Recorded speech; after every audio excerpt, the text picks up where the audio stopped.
I've seen officers nationwide enforcing tyrannical orders against the people.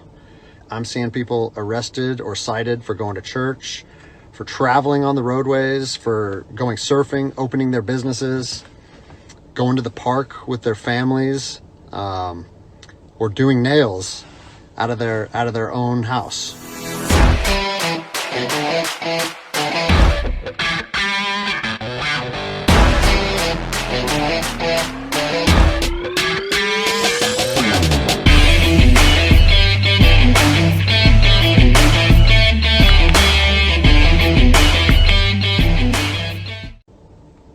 You know, as a police officer, I'm compelled to make this video. I've been in law enforcement for 10 years, and I'm speaking to my peers, other fellow officers, people in any kind of law enforcement position. I've seen officers nationwide enforcing tyrannical orders against the people, and I'm hoping it's the minority of officers, but I'm not sure anymore, because every time I turn on the television, every time I look to the internet, I'm seeing people arrested or cited for going to church, for traveling on the roadways, for going surfing, opening their businesses, going to the park with their families, or doing nails out of their own house, using their own house as a place of business, and having undercover agents go there and arrest them and charge them with what? With a crime? I don't know what crime people are committing by doing nails in their own house, but we're seeing this more and more and more, and we need to start looking at ourselves as officers and thinking, is what I'm doing right? Now, I want to remind you that regardless of where you stand on the coronavirus, we don't have the authority to do those things to people just because a mayor or a governor tells you otherwise. I don't care if it's your sergeant or your chief of police. We don't get to violate people's constitutional rights because somebody in our chain of command tells us otherwise. It's not how this country works. Those are de facto arrests. You know, we're violating people's rights and taking money from them, or even worse, arresting them and depriving them of their freedom when they are exercising their constitutional rights. So let's talk about that. Let's read something right here off of the Declaration of Independence. All men are created equal. Among these, we have the right to life, liberty, and the pursuit of happiness.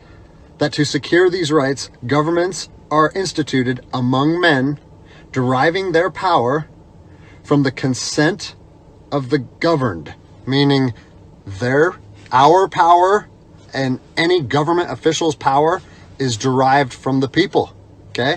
We don't hold power over our citizens.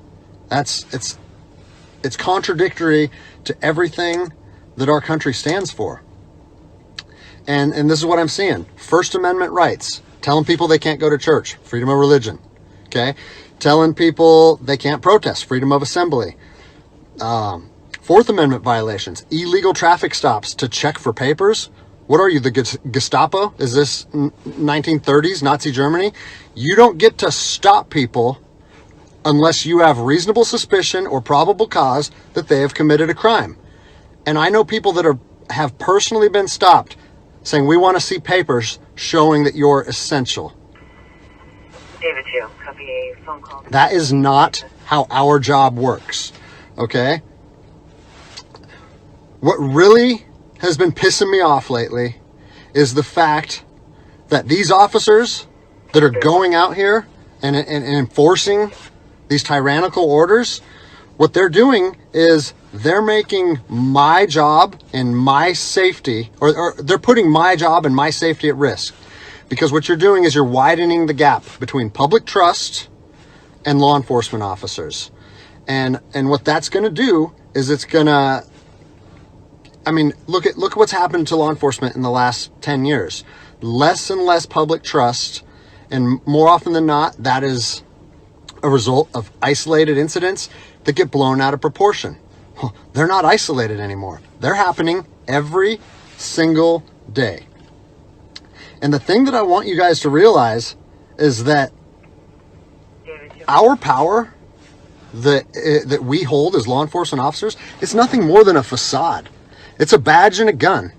And people, you don't realize, if you haven't lived in anarchy, if you haven't seen combat, things can be stripped from people in a heartbeat.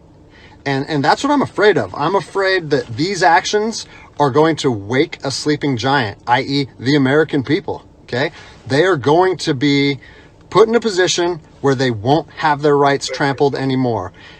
And us as law enforcement officers, we'll have our ability to enforce the law stripped from us in about 10 minutes, okay?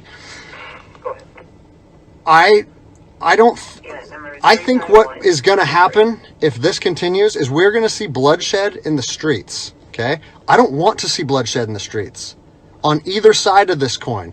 I don't want to see fellow officers get injured or killed, and I certainly don't want to see citizens get injured or killed. And I promise you, most of you out there doing these tyrannical acts against our citizens, you're not ready for combat. You're not mentally or physically ready for combat in the first place. I promise you, you don't want to go through that, and I hope I never have to go through that again.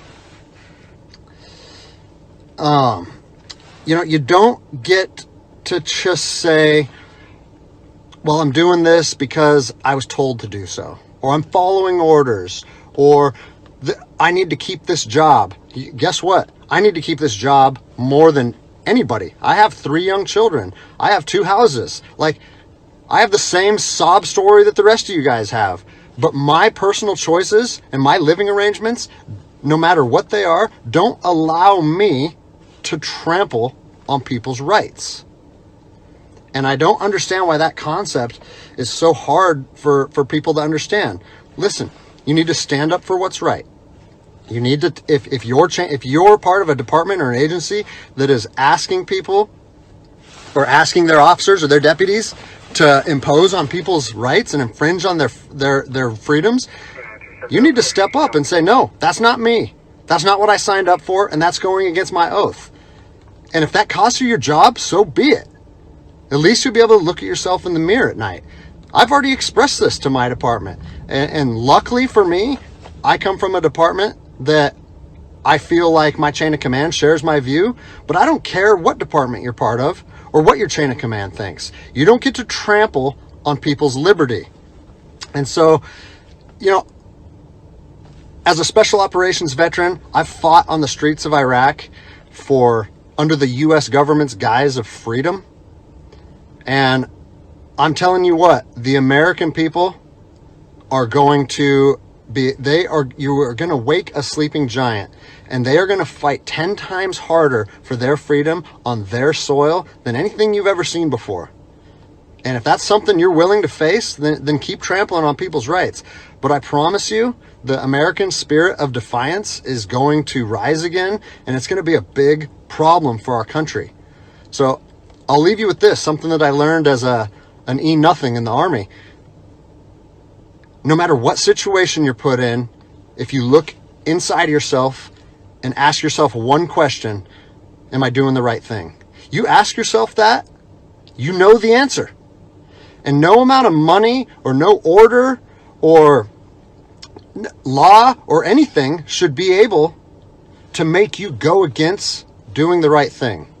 So I'm imploring officers to look inside themselves and ask themselves, is this what I want to be doing to my citizens? And I think the answer is clear. And if we all stand up together, guess what? It'll be a non-issue, no factor, because people and law enforcement will be united like we should be.